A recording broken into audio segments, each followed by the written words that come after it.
লিটন বিশ্বমানের লিটন অবিশ্বাস্য এক বিশ্বকাপ থেকে নাকি মাত্র এক ইনিংস দূরে, এমনটাই বিশ্বাস অ্যাসিস্ট্যান্ট কোচ নিক পোথাসের। কিন্তু লিটনের ফিরে আসার নিবেদন প্রশ্নবিদ্ধ। জিম্বাবুয়ের মতো দলের বিপক্ষে টাইগাররা বিশ্বকাপের আগে কেন এতটা রক্ষণাত্মক, নিক পোথাস সেই ব্যাখ্যাও দিয়েছেন।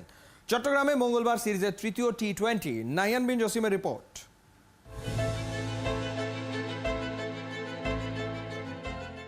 বৃষ্টির ফোঁটা আর পরিশ্রমের ঘাম, সৌম্যর গায়ে দুটোই মিলেমিশে একাকার। ট্রেনার নাথান কেলি যেন কমান্ডার, সৌম্য সেই কমান্ডো ট্রেনিংয়ের সোলজার। কঠিন অনুশীলনে মচকালেও ভেঙে পড়া যাবে না। সৌম্য কখনো লুটিয়ে পড়ছেন, কখনো ট্রেনার নিজেই তার মাথায় পানি ঢালছেন, কখনো হাঁপিয়ে উঠে থেমে যাচ্ছেন। কিন্তু উঠে দাঁড়াতেই হবে, লড়াইটা যে ফিরে আসার।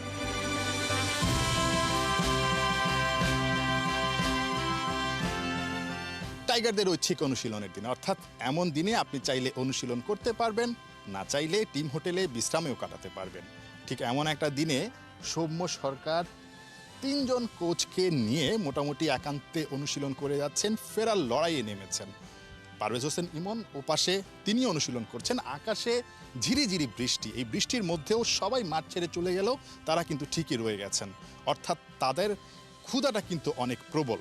সেখানে লিটন কুমার দাস আরেকজন ওপেনার, এই দুই ওপেনারের বাইরে, যিনি কিনা একাদশে থাকছেন, খেলছেন, টানা ফর্মহীনতায় ভুগছেন, তিনি আসলে এমন একটা দিনেও নিজেকে খুঁজে পাওয়ার জন্য বাড়তি পরিশ্রম করতে মাঠে আসেননি।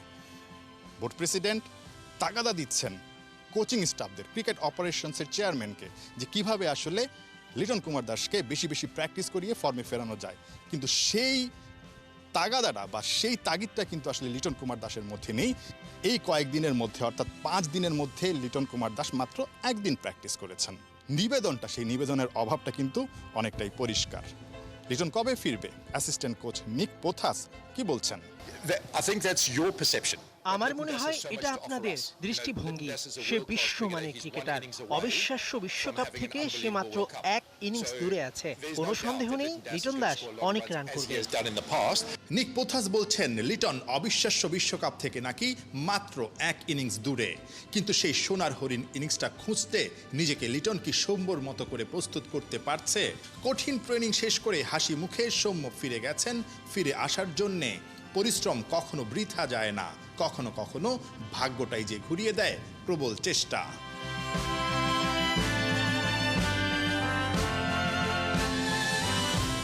সবার বিশ্রামের দিনে একাদশের বাইরে থাকা 5 ক্রিকেটার এসেছিলেন মাঠে। হেড কোচ চন্ডিকা হাথুরু সিংও ছিলেন সাথে। 2 নির্বাচক হান্নান সরকার আর আব্দুর রাজ্জাকও ঐচ্ছিক অনুশীলন দেখতে। টাইগাররা 2টা ম্যাচ জিতলেও মন জিততে পারেনি। জিম্বাবুয়ের বিপক্ষে কেন টস জিতে ফিল্ডিং? কেন মনে হচ্ছে পুরো দল ডিফেন্সিভ? আমাদের প্রথম কাজ হচ্ছে সিরিজ জয়, এরপর পরীক্ষা নিরীক্ষা। আপনি চাইলেন আর আমরা পরীক্ষা নিরীক্ষা করলাম, এরপর কিছু ভুল হলে আপনারাই আমাদের পরীক্ষা নিরীক্ষার সমালোচনা করবেন। তার মানে জিম্বাবুয়ের বিপক্ষে হারার ভয় থেকেই টাইগাররা এতটা সাবধানী। অথচ সিরিজটা হওয়ার কথা ছিল বিশ্বকাপ প্রস্তুতির।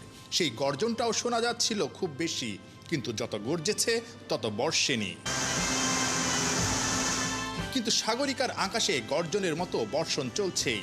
টাইগারদের বিশ্বকাপ প্রস্তুতিতে নতুন করে ভয় ধরাচ্ছে চট্টগ্রামের ঝড়ো বৃষ্টি। এভাবেই নাকি আকাশ ভেঙে বর্ষণ চলবে আগামী 10 দিন। নাহিয়ান বিন জসিম, 71, চট্টগ্রাম। এই যেন 16 কলায় পূর্ণ করলো ঢাকা আবাহনী। ঢাকা প্রিমিয়ার লিগের 16 ম্যাচই জিতে অপরাজিত চ্যাম্পিয়ন হয়েছে খালেদ মাহমুদ সুজনের দল। সোমবার বিজয় নাইমদের হাতে পুরস্কার দিয়ে জাতীয় দল নিয়ে শঙ্কার কথা জানিয়েছেন নাজমুল হাসান পাপন। বিশেষ করে লিটনদের ব্যাটিং অ্যাপ্রোচ নিয়ে মহা দুশ্চিন্তায় বিসিবি সভাপতি। সাইফুল রুবকের রিপোর্ট।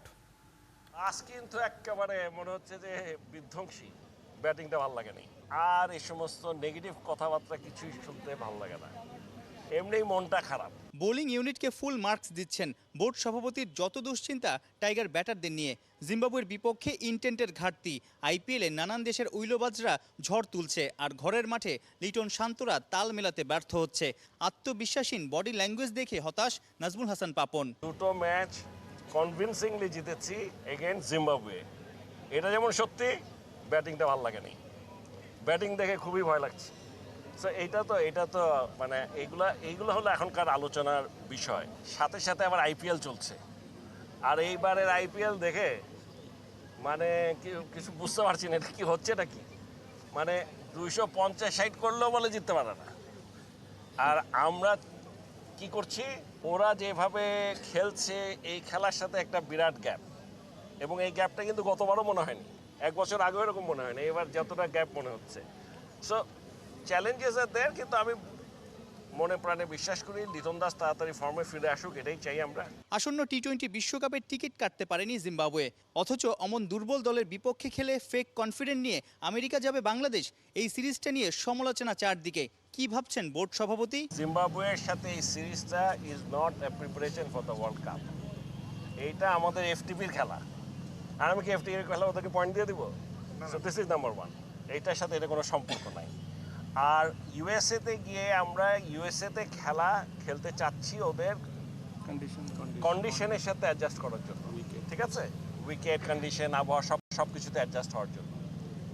আমাকে যদি জিজ্ঞেস করেন তাহলে আমাদের আগেই এটা শেষ করা উচিত ছিল। আপনি যদি প্রিপারেশন বলেন, এইটাই 2 সপ্তাহ আগে প্রিপারেশন নেওয়ার কিছু নাই, যা করার আরও আগেই শুরু করার কথা ছিল। এবং আমি মনে করি যে আমাদের যে কয়টা সিরিজ খেলেছি, এই যে শ্রীলঙ্কার সাথে পুরো সিরিজটা খেললাম, এই যে এবারে বিপিএলটা জমজমাট হলো, ভালো খেলা হয়েছে, এটাতেই মোটামুটি প্রিপারেশন হয়ে যাওয়ার কথা। বেশ কয়েকটা দেশ বিশ্বকাপের স্কোয়াড প্রকাশ করেছে, ভিন্ন পথে বাংলাদেশ। তবে কি 15 জনের স্কোয়াড নিয়ে এখনো দ্বিধায় ক্রিকেট বোর্ড আর টিম ম্যানেজমেন্ট?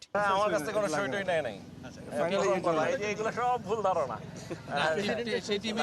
আমি বলি হয়তো ফাইনাল যেটা পাঠানো লাস্ট ডেট কি একটা আছে, ওই সময় আমাকে হয়তো নেবে। ওরা এখনো ওয়েট করছে, হয়তো কিছু জিনিস দেখছে মানে কয়েকজনের ইনজুরির ইস্যু আছে, ইনজুরি থেকে উঠতে পারে কিনা সেগুলোর উপর অনেক কিছু নির্ভর করে। ছোটখাটো একটু ফিনিশিং এর কাজ বোধহয় বাকি আছে, বাট মেইন স্কোয়াড আমার ধারণা এখানে যাকে খুশি জিজ্ঞেস করেন, আপনি রাস্তায় যাবে জিজ্ঞেস করেন, বলে দেবে কে খেলবে বেস্ট 11। সোমবার মিরপুরে বিজয়ের সেঞ্চুরিতে শাহিনপুকুরকে 4 উইকেটে হারিয়ে ঢাকা প্রিমিয়ার লিগে অপরাজিত চ্যাম্পিয়ন হয় ঢাকা আবাহনী। জাতীয় দলের বাইরে থাকা ক্রিকেটারদের পারফরমেন্সে বেশ খুশি বিসিবি সভাপতি।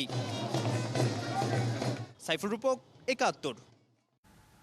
একদিনে 2 বার সেলফি শিকারীদের তেড়ে ফুঁড়ে মারতে গেছেন সাকিব আল হাসান। ফতুল্লায় ঢাকা প্রিমিয়ার ডিভিশন ক্রিকেট লিগের শেষ দিনে সাকিবের সাথে ছবি তুলতে মাঠেও ঢুকে পড়তে দেখা গেছে এক ভক্তকে। ছবি তোলার জন্য নাছোড় বান্দা ওই ব্যক্তির ওপর চড়াও হন সাকিব, ধাক্কা দিয়ে বের করে দেন মাঠ থেকে। এই ঘটনায় সাকিবের সমালোচনার পাশাপাশি প্রশ্নও উঠেছে দেশের লিস্টে ক্রিকেটের মাঠের বেহাল নিরাপত্তা বেষ্টনী নিয়ে। ফতুল্লা থেকে ফিরে খালিদ জামিলের রিপোর্ট। ঘটনা ফতুল্লার। তীব্র গরমের পর বৃষ্টি হওয়ায় সোমবার ওভারকাস্ট কন্ডিশন, কিন্তু ঠান্ডার দিনেও মাথা গরম সাকিবের। একদিন আগেই ঢাকা প্রিমিয়ার লিগ আয়োজকদের এক হাত নিয়েছেন, পরদিন মাঠে হাজির সেই ডিপিএল এর ম্যাচ খেলতেই। গাড়ি থেকে নামতেই বিশ্বসেরা অলরাউন্ডারের সামনে ভক্তরা হাজির সেলফি তোলার আবদার নিয়ে। তাতেই খেপে টেপে আগ্রাসী সাকিব।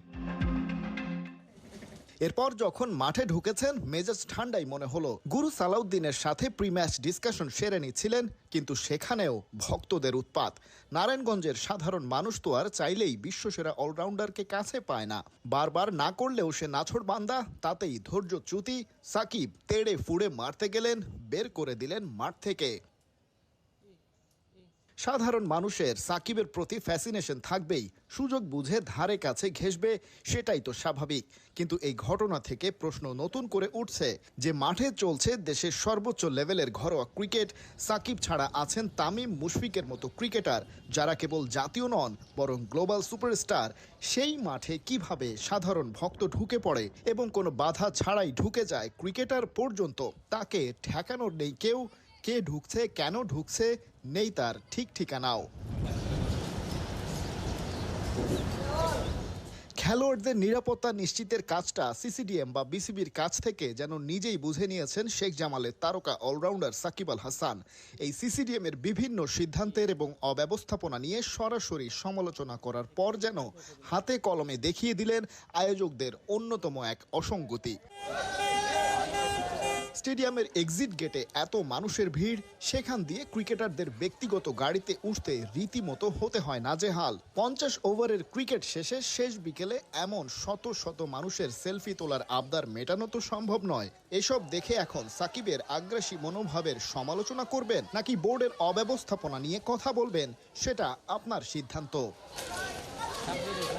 খালিদ জামিল, একাত্তর, ফতুল্লা, নারায়ণগঞ্জ।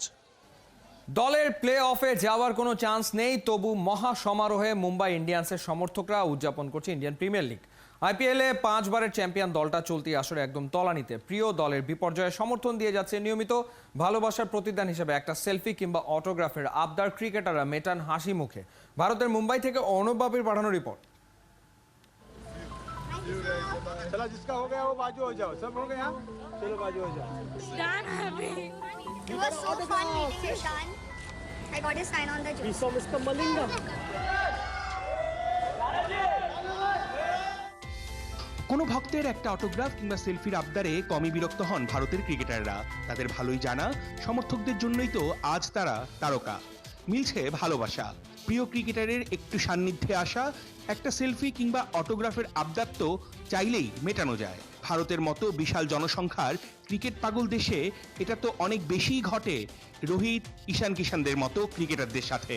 এতে যে আনন্দ মেলে তা তো কোনো কিছু দিয়েই কেনা যায় না।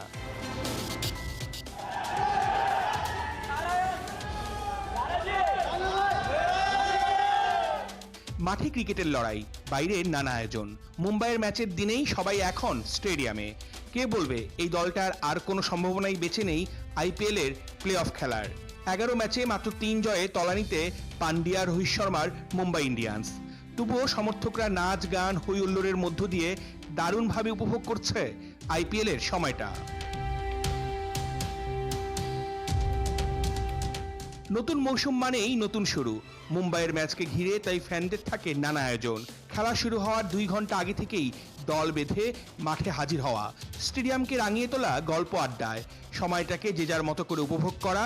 ওরা আইপিএলকে নিয়ে গেছে উৎসবের পর্যায়ে। Actually, they all were waiting for Rohit Sharma. See, Rohit Sharma, Rohit Sheep.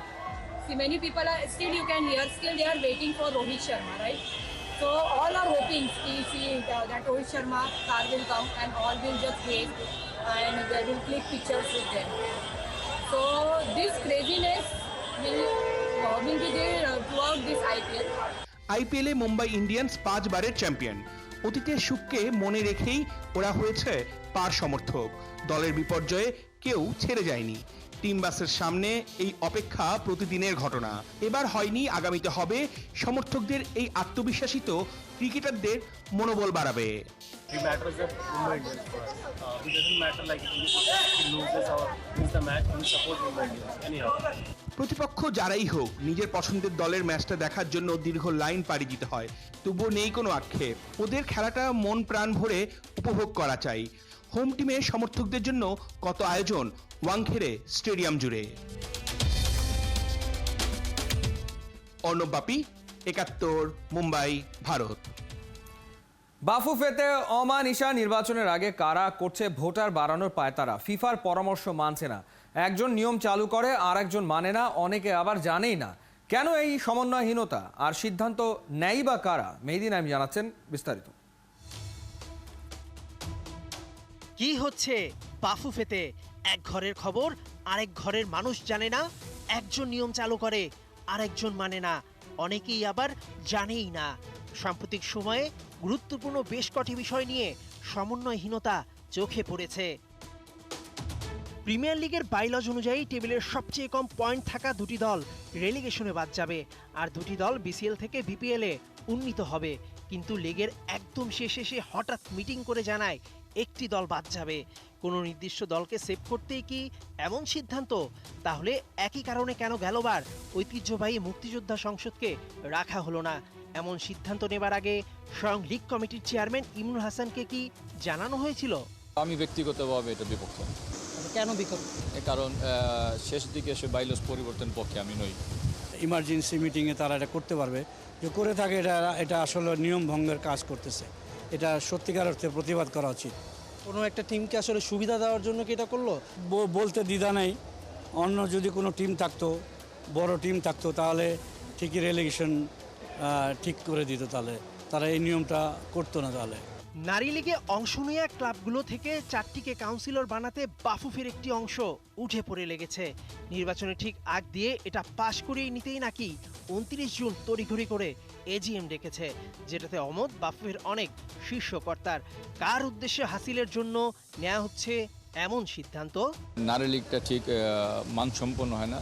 যদি নারী লীগে ক্লাব কাউন্সিল পেতে পারে, তা সেক্ষেত্রে এখন যেটা নিয়ম আছে তৃতীয় বিভাগে সুপার লিগ উত্তীর্ণ, তো আমার মনে হয় যে তৃতীয় বিভাগে সবগুলি ক্লাবে কাউন্সিল হিসেবে আওতা আনা উচিত, পাশাপাশি পায়োনিয়ার ক্লাবগুলোকে কাউন্সিল হিসেবে আওতা আনা উচিত। বিপিএল এ নবীন ফুটবলারদের অংশগ্রহণ বাড়াতে 18 বছরের 2 জন ফুটবলার স্কোয়াডে আর 1 জন ফুটবলার একাদশে রাখার নিয়মের কথা গেল সপ্তাহে জানিয়েছিলেন ইমরুল হাসান। 23 জনের স্কোয়াড থাকে, চূড়ান্ত স্কোয়াড, সেখানে 16 থেকে 18 বয়সে 2 জন প্লেয়ার অবশ্যই থাকতে হবে। সেটাও বাদ যাচ্ছে। একবার ভাবুন, যে ফেডারেশনে কোনো সিদ্ধান্ত সবার মতামতের ভিত্তিতে নেওয়া হয় না, আবার অনেককে জানানোও হয় না সে ফেডারেশনের ভবিষ্যৎ কি। নিয়ম সবার জন্য সমান, কিন্তু অবস্থা ভেদে দল বিশেষে সেটা যদি পাল্টে যায়, তবে কিভাবে হবে দেশের ফুটবলে আইনের শাসন? নির্বাচনে ফিফা সদস্য সংখ্যা কমানোর পরামর্শ দিলেও কোন স্বার্থ হাসিলে সেটা আরও বাড়াতে চাচ্ছে বাফুফে। আর মাঠের খেলার চাইতে মাঠের বাইরের পলিটিক্সের জন্যই দেশের ফুটবলের এই অবস্থা। রুগ্ন থেকে হচ্ছে মুমূর্ষ, যেন দেখার কেউ নেই। মেহেদি নাইম, 71।